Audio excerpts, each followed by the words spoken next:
Hello, I'm Jim Nanos. Jimmy, where'd you get the name? I believe that I was named after a great uncle on my mom's side that lived out in South Dakota. Had the opportunity to meet that great uncle when I traveled out to South Dakota as a young child and saw the farm that my mom actually grew up on South Dakota. So that's my namesake. Was it a farm or was it a ranch? Or it was a true farm, a dairy farm. So I had the opportunity as a young child to milk cows and jump in the hay and all those things. It was a pretty wonderful event. Did you learn about all the different kinds of cows, or do they all have one type of cow on the farm? It was pretty much one type of cow, huge, stinky. Huge and stinky.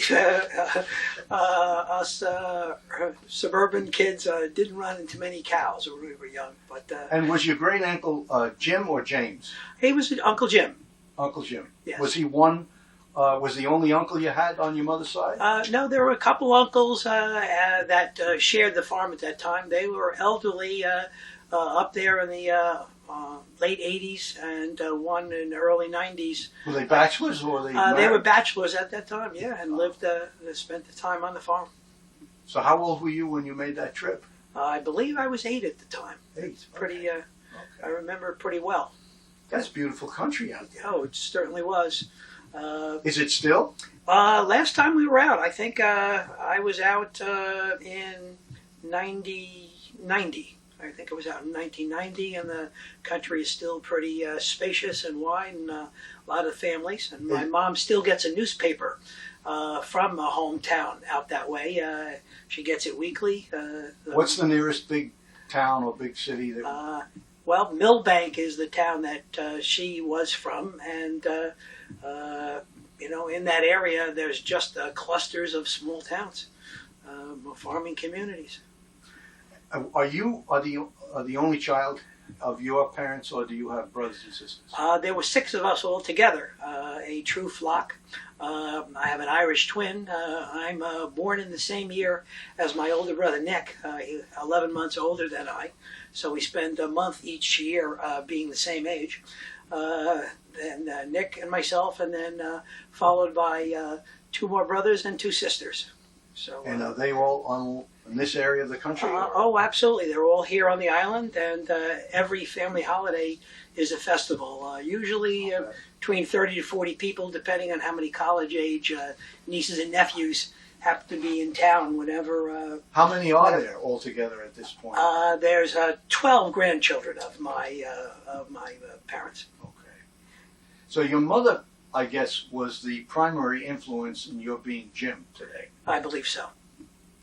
What else did she call you as a kid? Well, I mean, she would go through the litany of Nicky, Jimmy, Tommy, Patricia, Ronnie, Renee, whenever she wanted us. One of you, get in here. One of those types of things. But it was interesting because my brother that is younger than I, next one in the family, is 8 years my junior, and my youngest sister is 18 years my junior. So it was always a riot. Having so many kids spread out and sort of being the older part of the family, going off to college and coming back on the holidays and in the summertime to really catch up and get to know my younger brothers and sisters again. Are your mother and dad still around? My dad passed away in 2005, but my mom, who will be 85 this summer, lives at an assisted living in Bohemia, so I will catch her a little bit later today and have a dinner with her.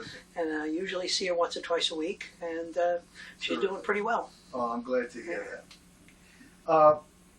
Tell me about your current family situation.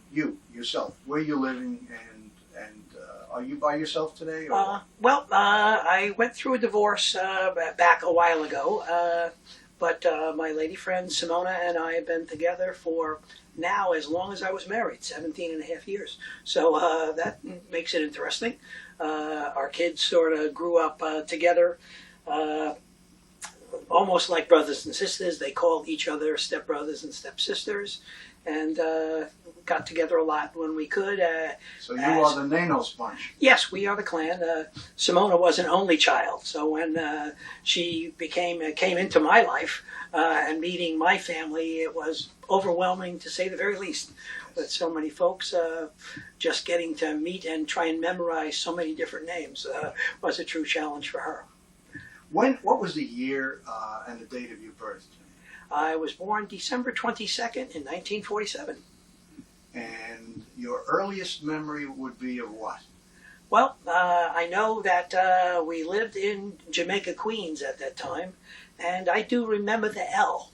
I could hear the train, and we lived pretty close by on Jamaica Avenue, and hearing the train and seeing the train go up overhead, it was a pretty interesting thing to a young kid like myself at that time. Tell me about your mom. She was an influential person in your life, so how has she influenced you?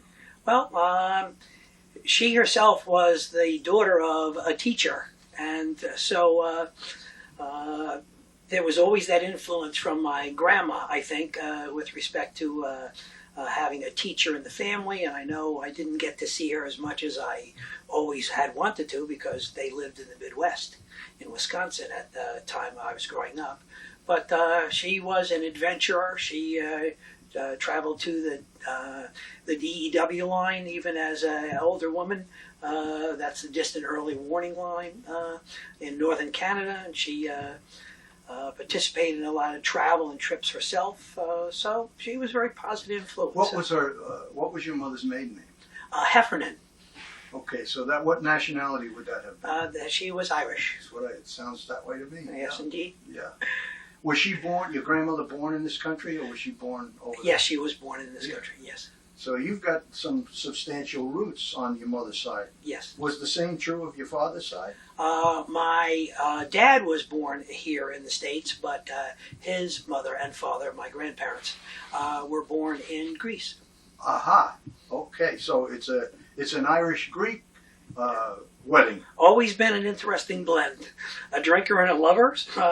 Can't say which is which all the time, but been called several things in my life. Do you know much about your father's vocational experience, or what he did for a living, or his family, what they did? Well, my dad was a carpenter. Both of them employed for the Sperry Rand Corporation, and then he worked independently quite a bit as a cabinet maker. Did very, very fine classic work. And then his second career was working at Nassau County Medical Center as a head carpenter at the hospital there. That's the turnpike. Yes. Yeah. I want to ask you about your mom once again. What did she enjoy doing, Jim? Well, I tell you, I don't know if there was enjoyment in it, but she was chasing kids so often.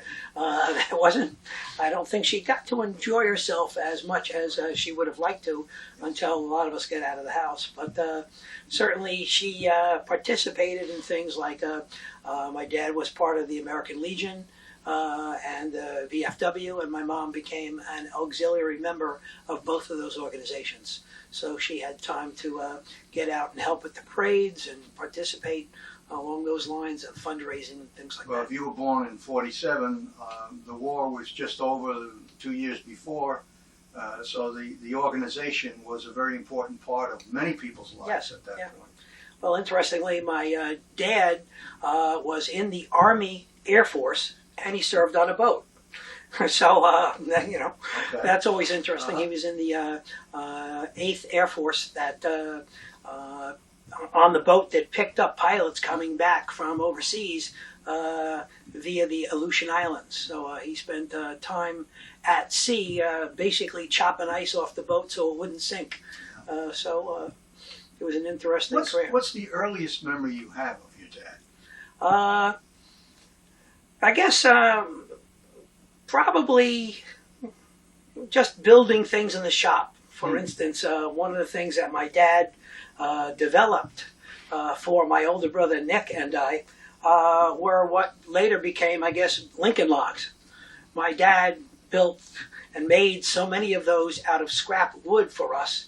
someone had suggested to my dad to get a patent for them. Unfortunately, he never did. Someone else patented the idea and became wealthy.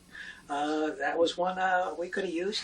But we literally had so many of these Lincoln logs that we could build structures that we could get into as kids, build them in the basement and so on and so forth. So that was wonderful, an early memory. memory. Later on in years, he helped a lot of other veterans work in the shop, and they made things as fundraisers, anything from mallets to present to different judges that are using them on various benches in Nassau County courts, to constructed flower pots, wooden flower pots, wishing well type pots.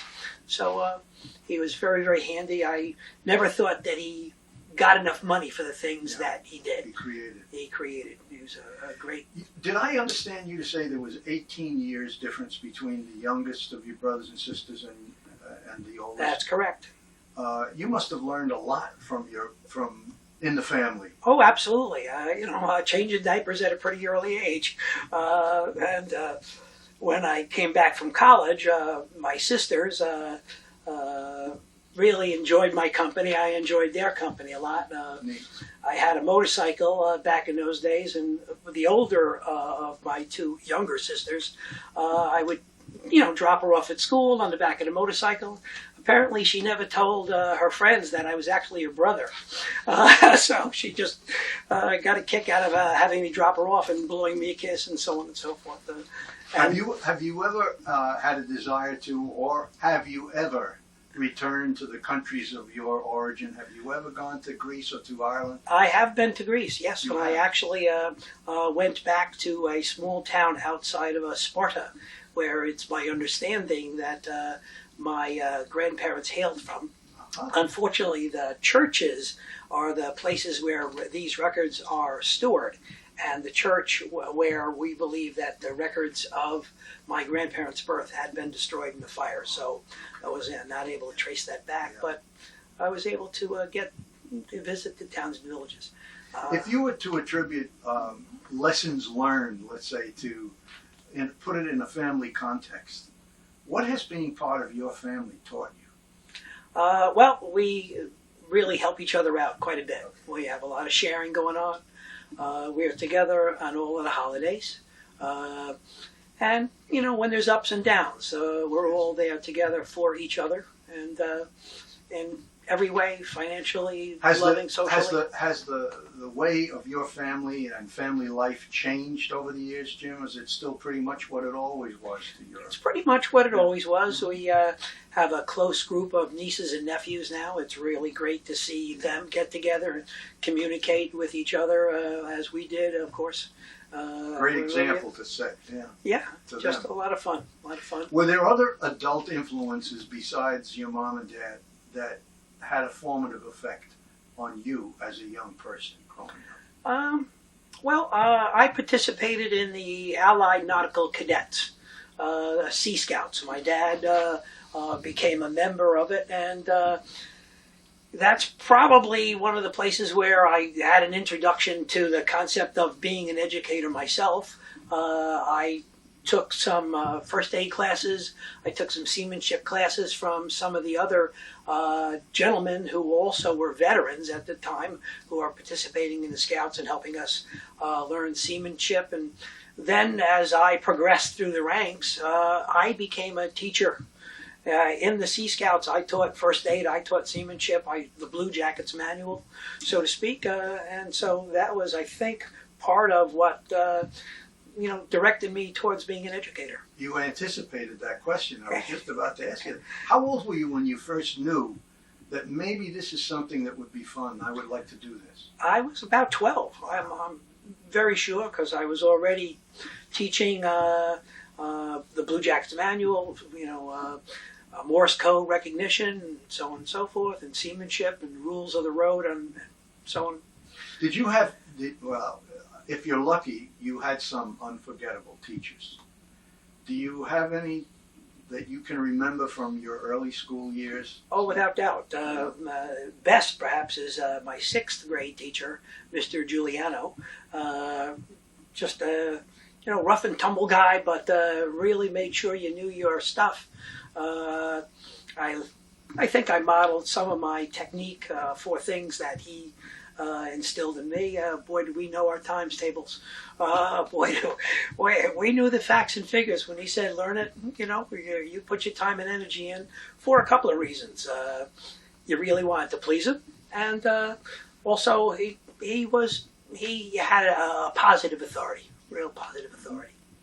Did you have in the same years, was there a game that you played, that spent a lot of time playing, either an indoor game or an outdoor game that you used to play a lot? Well, we had a very big backyard, almost an acre, and we had the neighborhood kids were sort of in our backyard. So Are you talking about in Jamaica? No, this is when we moved out to North Belmore. Okay. Later on, my dad built our house in North Belmore on a nice large piece of property, and on that backyard is where the neighborhood kids came to play. So there was wiffle ball, there was soccer, there was football, everything taking place in the backyard. When did you move from Jamaica, Jim, not to Belmont? My dad built the house in and about 1949, 1950. So by about 1952, I believe we had moved in out there. Well, you're still a very young guy. So Yeah, sure. What's an early memory from Belmore? What's one of the earliest memories of living there? Well, we had a nice piece of property, and when my dad was first building the house, there was just a dirt road on the front of the property, and the woods were kind of thick at the back end of the property, and there was a huge farm. And so I remember having the opportunity to ride bareback around that farm and ride down with some other kids to a swimming hole, literally a swimming hole. And the house was not quite finished that particular summer, so I think the summer between 51 and 52, when we came back to finish up the construction, they had plowed down a lot of the farm and actually put a house on the back side of the property, so that instead of having an access road on both ends of the property, they had sort of closed in our house on the back end of the property. But there also was another house, a neighbor's house, that was facing that pre-existing road. So it turned out that those people were hemmed in. They had to make a 500-foot-long driveway to get to the house when they came back that next spring. So it was interesting. So you moved to Belmore at a time when there was the early boom, the suburban sprawl was taking place. Absolutely. Yeah. There was a huge farm, an orchard. I remember just riding through the trees and just being amazed. Yeah. Do you remember your first paying job? Yeah. I was a paper boy back then, had a pretty large route, I think 180 papers, but it paid pretty well. And actually, some of that paper route money later on went into buying my first house. So I had saved pretty well. And, You're a saver. I did. I put a lot of it away for my college time, but I did break the bank to buy my first house. Boy, there's a lesson that some of the bankers that might hear this someday could have taken a lesson. It's interesting that my last car cost more than my first house. I found that to be interesting also. After school, what did you do with your time? Well, I played sports. I enjoyed soccer, and my major sport was wrestling. Mm-hmm. And That carried over it did. into Great your opportunity. future life? Yeah, great opportunity to give back through coaching and refereeing. A lot of fun. What were your your favorite subjects in school, both the most favorite and the least favorite subjects? Well, obviously, I enjoyed science because I carried it with me into my career. I think probably social studies. I really, at that time, didn't have the concept of why we needed to know so much about the past. I've smartened up. Okay, so that was one that you weren't particularly that wasn't my interested in. favorite. Okay. Did you have a favorite season growing up? I was a summer person always. I still love summer. You still do? Absolutely. Not at all. Not at all. Is there an aroma, Jim, that when you get a whiff of it, it can transport you back to an earlier time in your life? Well, that's positive. That's good. Yeah. I love the smell of flowers, sort of like the apple blossom type things, because they grew up near the orchard, and when they're blooming and when that's wafting through the air, it really triggers a lot of good memories of my youth. Parents today spend a small fortune on toys for their kids. I'm just wondering if, when you were growing up, at any point in your growing up, did you have a toy that you remember now as we're talking about it? Well, and again, interestingly, my dad made a lot of wooden toys. I remember this little scooter-like device that made of wooden wheels and the whole works. I remember crashing into a bunch of things around the kitchen and around the house, and don't go in there, you'll knock that over. But do you still have it? Haven't seen it in a long time. Don't know if somebody in the family might have it, but there were a lot of things like that. Yeah. Okay. What schools did you attend from beginning all the way through? Well, in North Belmore, I attended the local schools, a Waltoffer Avenue school.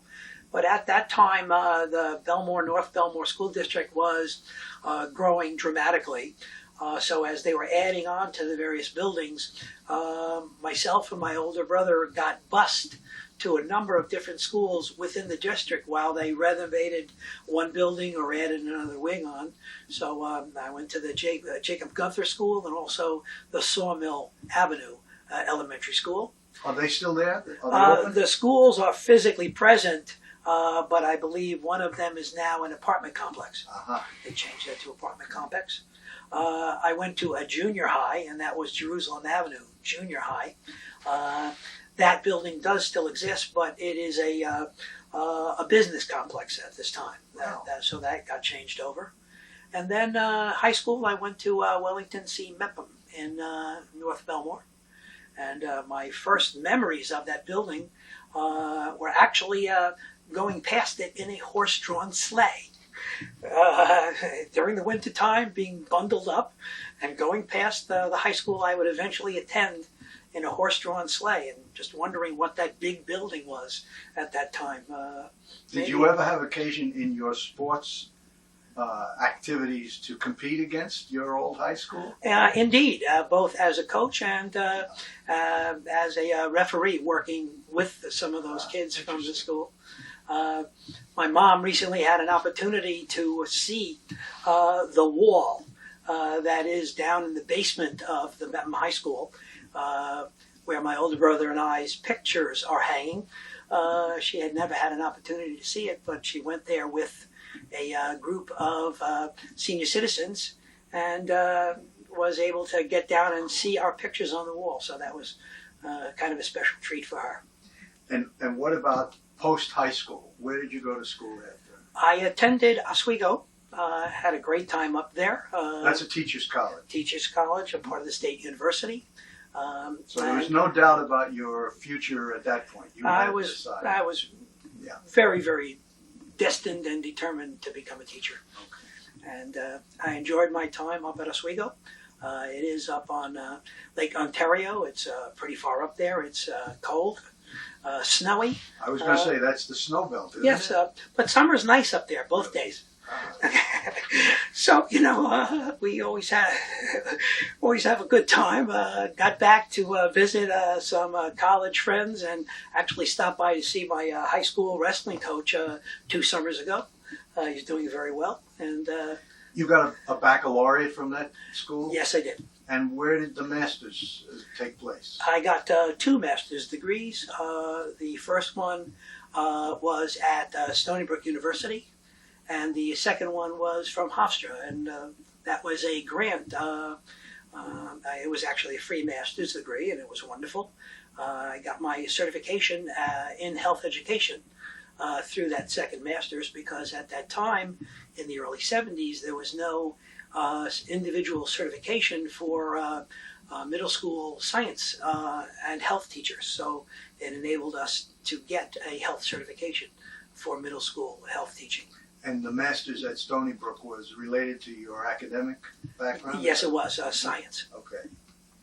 Jim, of all the things that you can look back upon, having been the teacher that you were for all those years, is there a single source of pride that you feel at having accomplished something? Well, I tell you, I have been very blessed in my life to be a teacher. I selected something that I thought would be a good career, and I did enjoy every single minute of it. I enjoyed my career in Brentwood. The kids were absolutely spectacular. I hope I was able to give to them, because I know they certainly gave to me in so many different ways. I see a lot of my former students out there having great success. Some of my kids that I coached are coaching themselves or refereeing.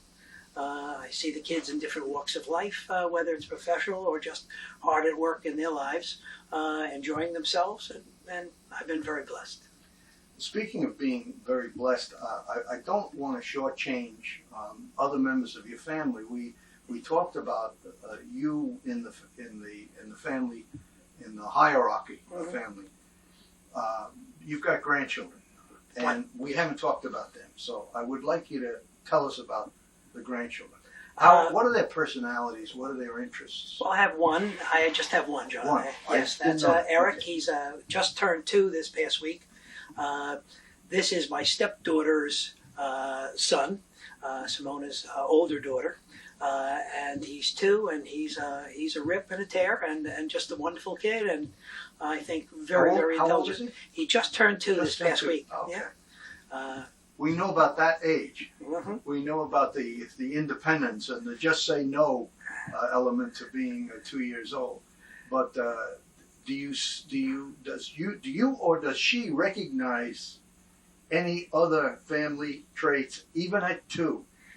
Well, he's got a pretty good sense of humor. He's very verbal for being just 2, and he knows when he does some funny things. He'll do something and then turn and look to see if you're watching, and do it again. Nothing spiteful, but just knowing that he's an imp. And you're going to watch this someday. Oh, Grandpa. Absolutely. He's a very, very smart young man. He knows things like parallelogram and trapezoid and rhombus, and I'm doing some tutoring now, and in some cases he knows a little bit more geometry than some of the students I'm tutoring. So it's a lot of fun. There is a lot of positive input. If you had a choice of a second career other than the one you chose, is there a runner-up that you might have that might have captivated you? Something else that you might have done? Well, I contemplated for a while, possibly Coast Guard. Okay. I was very much enjoying the ocean, the sea, time on the beach and boating. So I might have gone with the Coast Guard. Are there other educators in your family, Jimmy? What does everyone else do? What are the professions or the occupations of people? My older brother taught for 25 years in Valley Stream. My younger brother Tom works in the environmental field. He's works as an environmental officer for Suffolk County. What's your older brother's name? Nick. Nick. Okay. Okay. Tom works for Suffolk County Water Authority now. My sister Patricia is a dental hygienist. My brother Ron was also a teacher, but he's been the stay-at-home mom for the last few years with his 2 boys. And my youngest sister is a social worker. Okay. That's Renee. So your dad and your mom had a large family, but they also had a large influence in different ways for each of your brothers and sisters doing what they're doing today. What year was it that you came to Brentwood? I started teaching in Brentwood in 1970. I started at the West Middle School, West Junior High back in those days. I taught there for 8 years. Then I was transferred to the high school, to the R.O.B.S building essentially, and I spent 12 years teaching at the high school.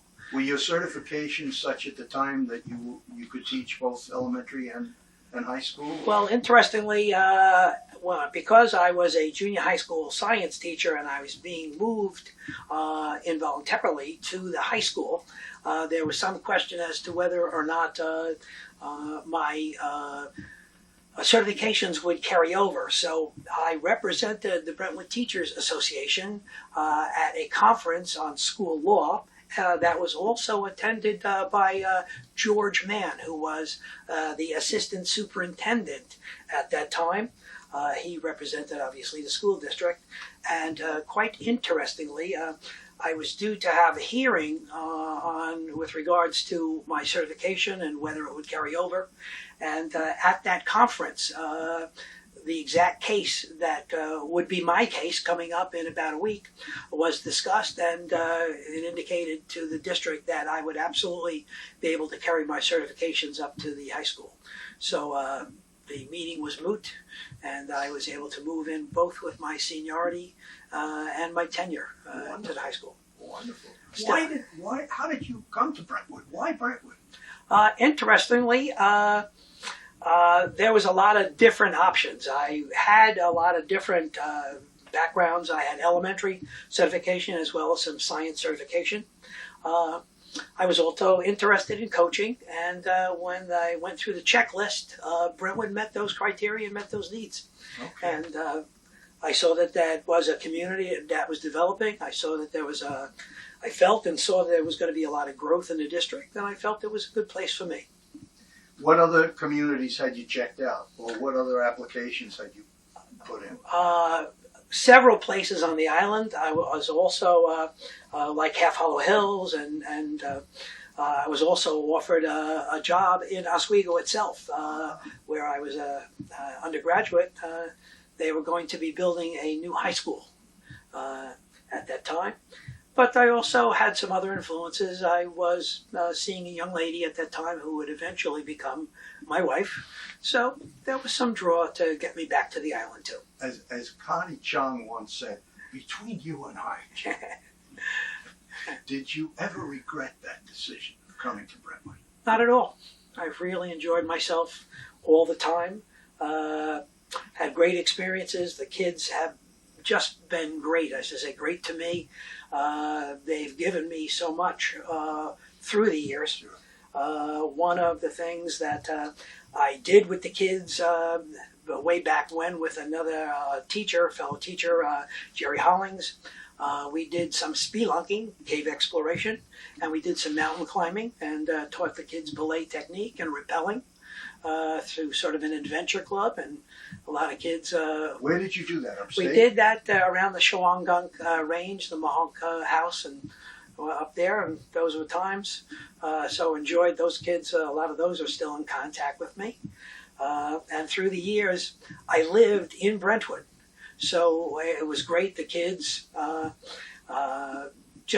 they watched my house. I mean, there was never a problem with my house. It was the greatest thing. Kids would come by and knock on the door and say, "You want to go for a run?" Or I actually went on many bike cruises with them. We did cleanup cruises out to Montauk from Brentwood, cleaned up the highway on the way, and then we camped out at Heather Hills at the hostel there. And so we were able to bike out and back, and those were great adventures. Not only are they adventures, but they're bonding opportunities for kids with teachers. As also interesting, my younger brothers and some of my younger sisters became friends with some of my students. They were the same age. And my brothers and sisters still communicate with a lot of those kids that were in my classes back then. So they're still friends, and they've gone to weddings and so on and so forth too. So it goes back. Who was the first person, Jim, that you met when you came to Brentwood? George Mann, you said Yep. George Mann was the first. But once you came here, did you have to go through an interview? Actually, I was interviewed by Jeff Dwyer up at Oswego. And that's the reason I actually got the job, I believe. Okay, so they were recruiting up in Oswego. At that time, I was actually filling in for my master teacher up in outside of Oswego in a small town called Hannibal. my master teacher had a heart attack. And so I took over for the last portion of my senior year.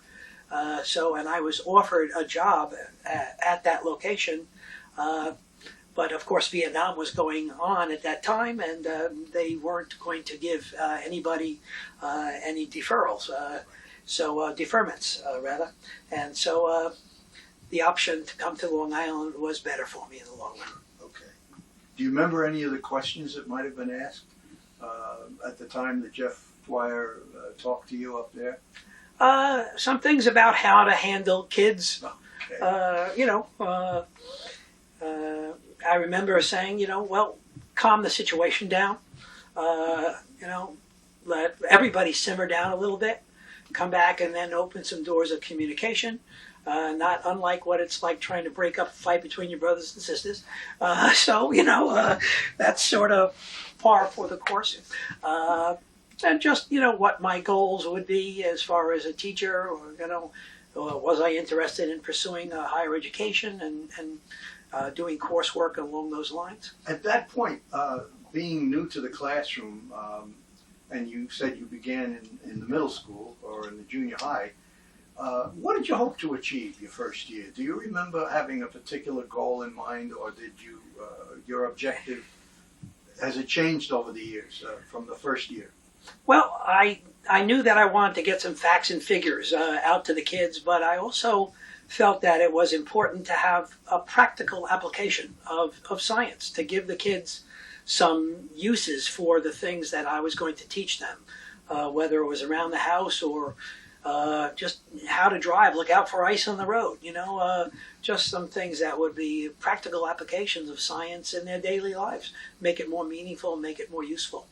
How did Brentwood, as you remember it from 1970, change in your eyes to the time when you left the classroom? Well, I tell you, we got bigger. I think there was a lot more going on, a lot more activities for the kids, both positive and negative. Sometimes the kids, I found them spreading themselves out too thin, being involved in a lot of things that took away from their academics. I encouraged them to make some options, make some positive choices, so that they could focus and do the best that they needed to do to have the greatest amount of success, and to look ahead to what their future might bring. I'm very happy that teachers did that for me in high school, and I think I always appreciated it and hoped that I could do that for students that I taught. Did you enjoy teaching at the high school more, as it turned out, than you did at the middle school level, or?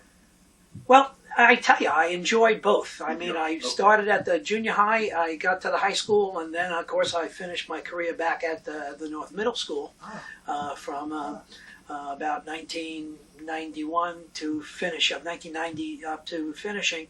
So I enjoyed the time everywhere. At the high school level, I had Regents classes. I had non-Regents classes. I taught physical science, I taught biology, I taught earth science.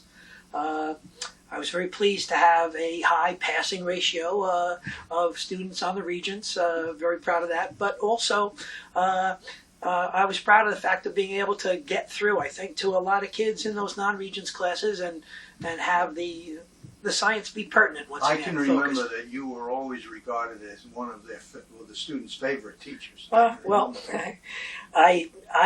enjoyed it. Yes. I was very honored in 1988 to be High School Teacher of the Year. That was one of the best memories in my career, just having that honor presented by the students, and that was wonderful.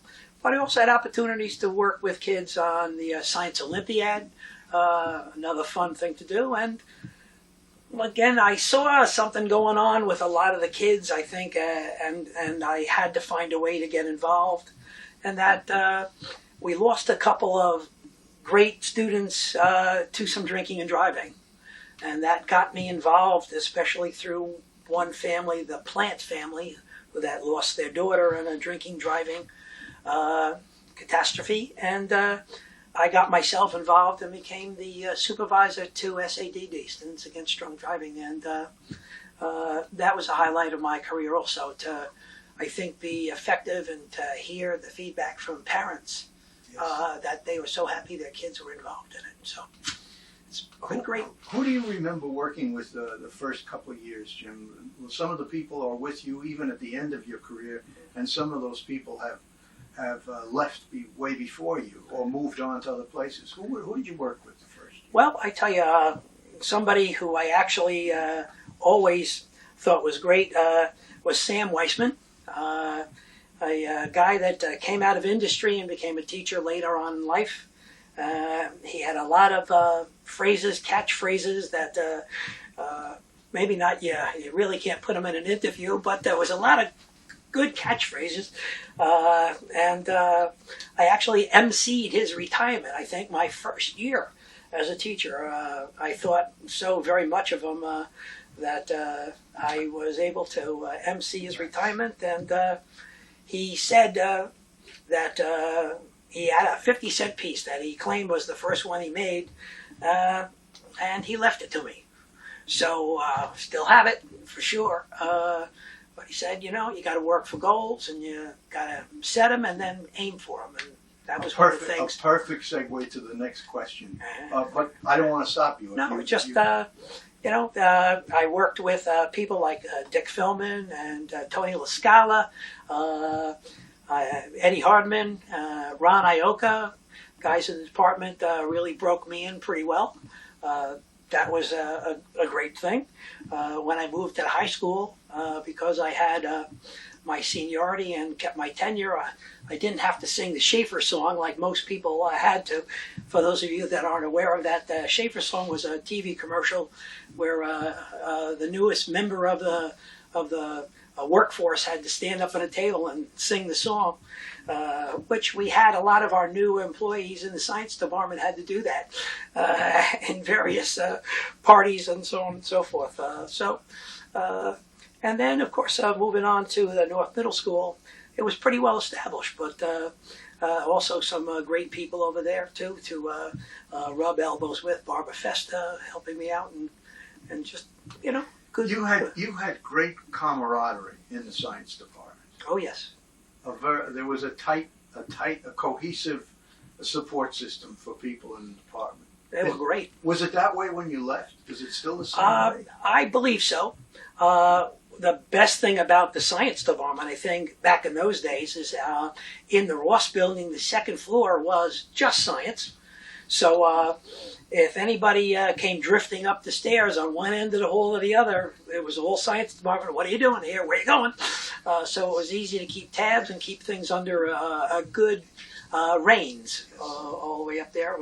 Kids knew not to drift through that section, because it was all the science teachers up there that were paying attention to what was going on.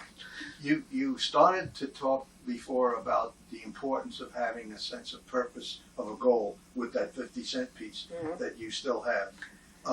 I wanted to ask you if you could define how you defined your purpose, Jim. Besides the job description that you had and the expectations of the subject matter, etc., the state, has on everybody, how did you look at the reason for you coming in to work in the morning? What was your purpose every day? Well, we actually had something that was, I thought, pretty great.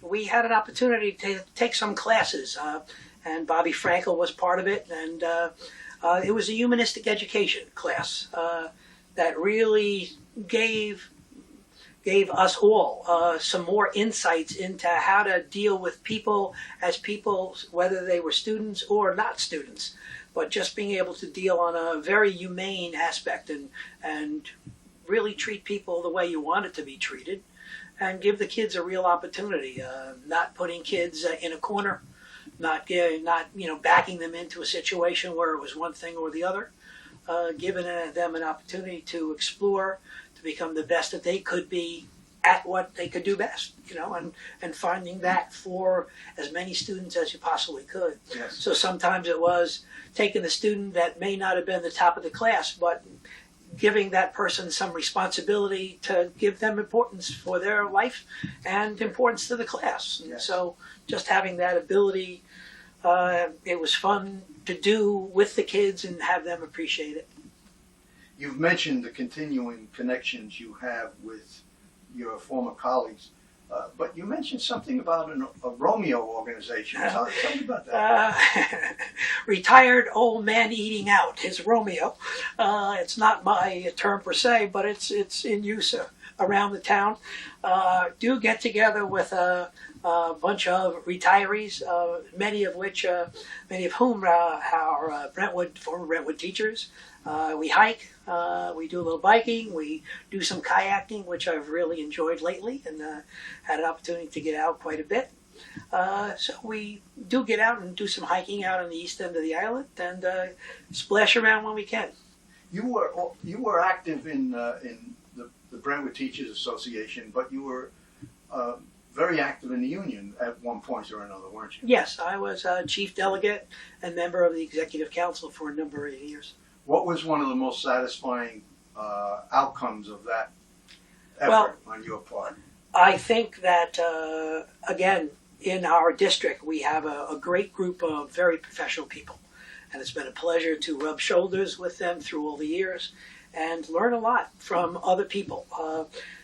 Perhaps that was one of the best things that you can think of, because there are so many people that have developed so many concepts and lessons that were willing to share. You know, they helped me with my repertoire of activities and being able to give that back. And just looking back now and having a number of former students that are back teaching in various classrooms. I think back to Laura Yedwabnik, who came back to teach biology in the room I taught her biology in. So that was kind of neat. And using the book by Rachel Carson, Silent Spring, as an important reading for her students, as I did for her. So, you know, that's the kind of follow-up that really makes your heart warm. You bet. There are people who will argue that unions have outlived their usefulness, that unions have changed, that they're not needed anymore. What would you say to a critic of the union movement today? Well, I think that unions are very important. You have to have a baseline. You have to have some establishment that allows people to mature. I know that in years before unions that a lot of times jobs were maybe due to favoritism, people were let go when somebody else's relative might have come into a position. So it just assured that things were fair. It also gained us a fair wage. Never sad about that. I know I spent a lot of time in the classroom and outside of the classroom. People maybe don't think about the time that teachers spend outside of the classroom doing all the things that we do. When I think back to what I made as a salary to my first year as a teacher, taking home less than $250 for 2 weeks speaks to that point.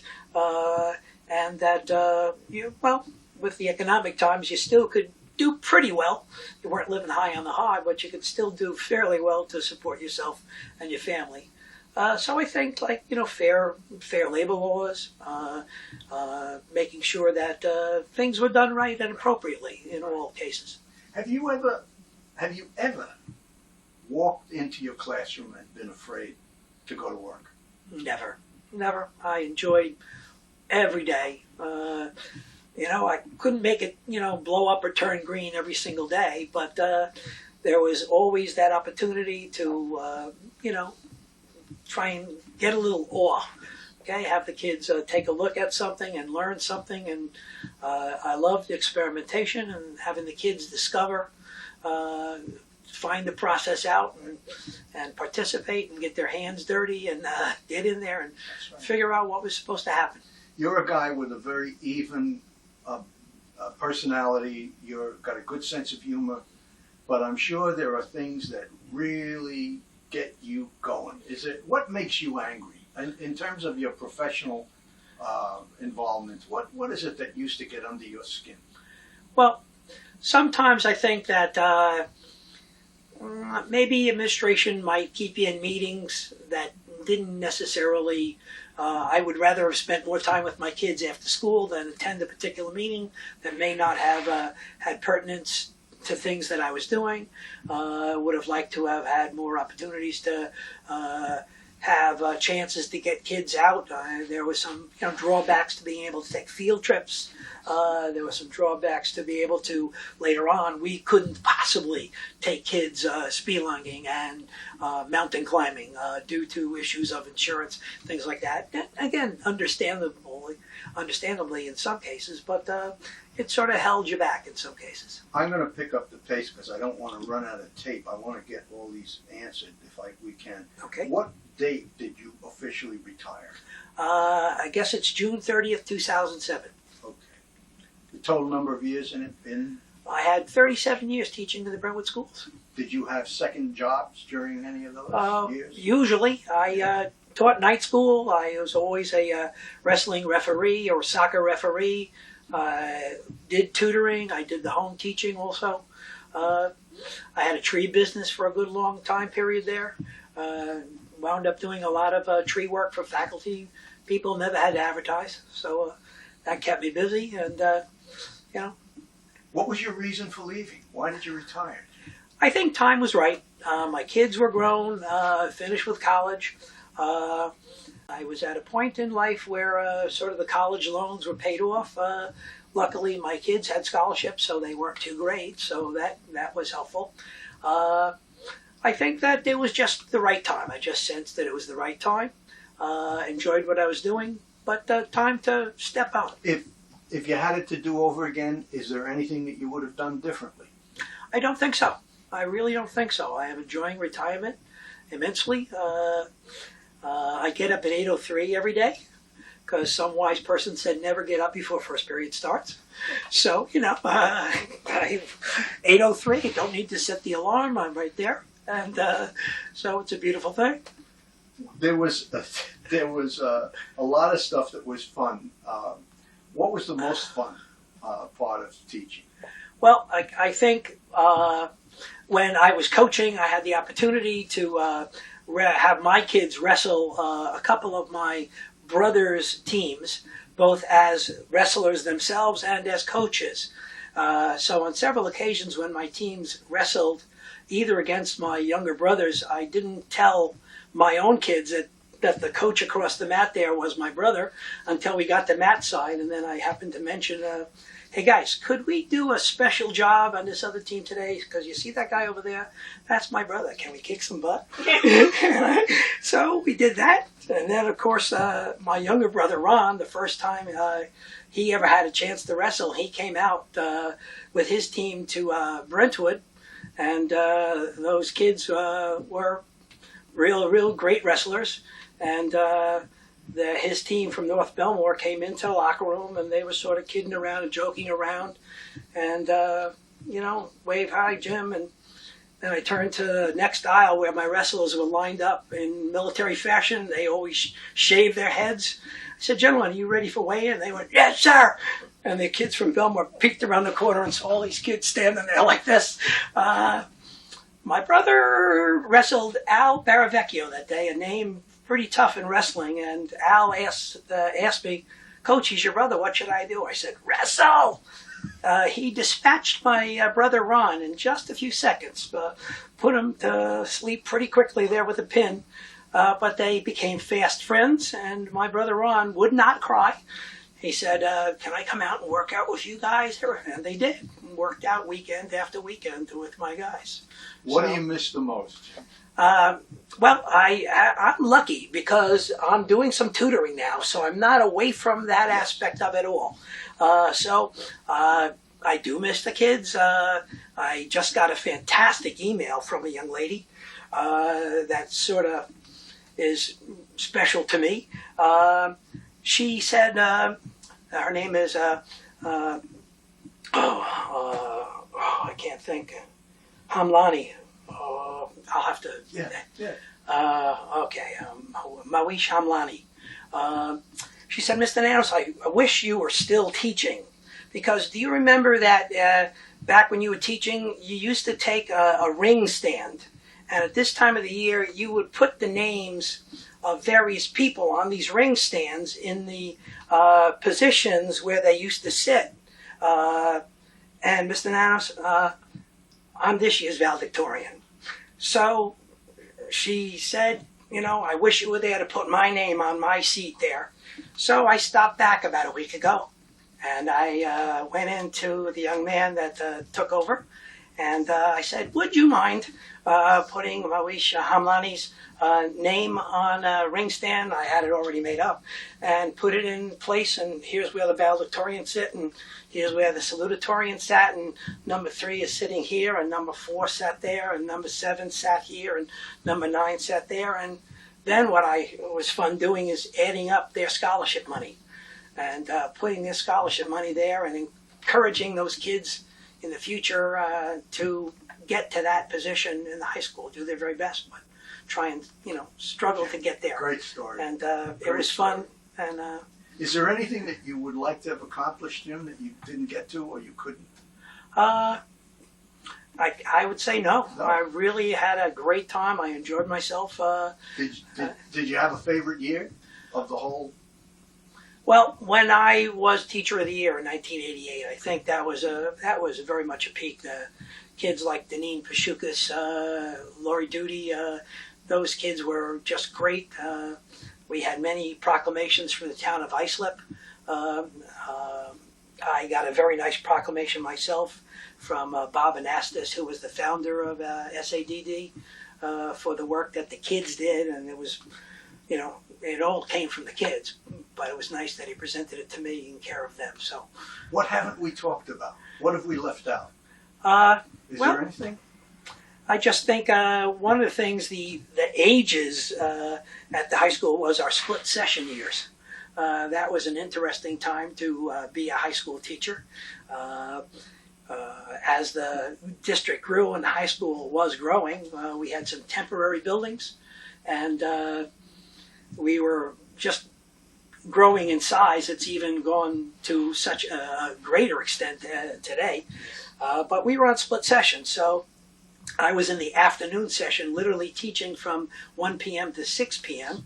And doing some coaching in the morning and having to take a good shower before I got to my classes and try and fit in lunch.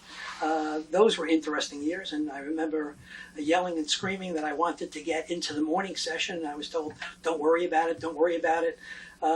So they placated me and put me in the morning session, which was great because the new building didn't open for 3 years. So I got 3 years in the morning session I might not have had if I didn't yell and scream enough.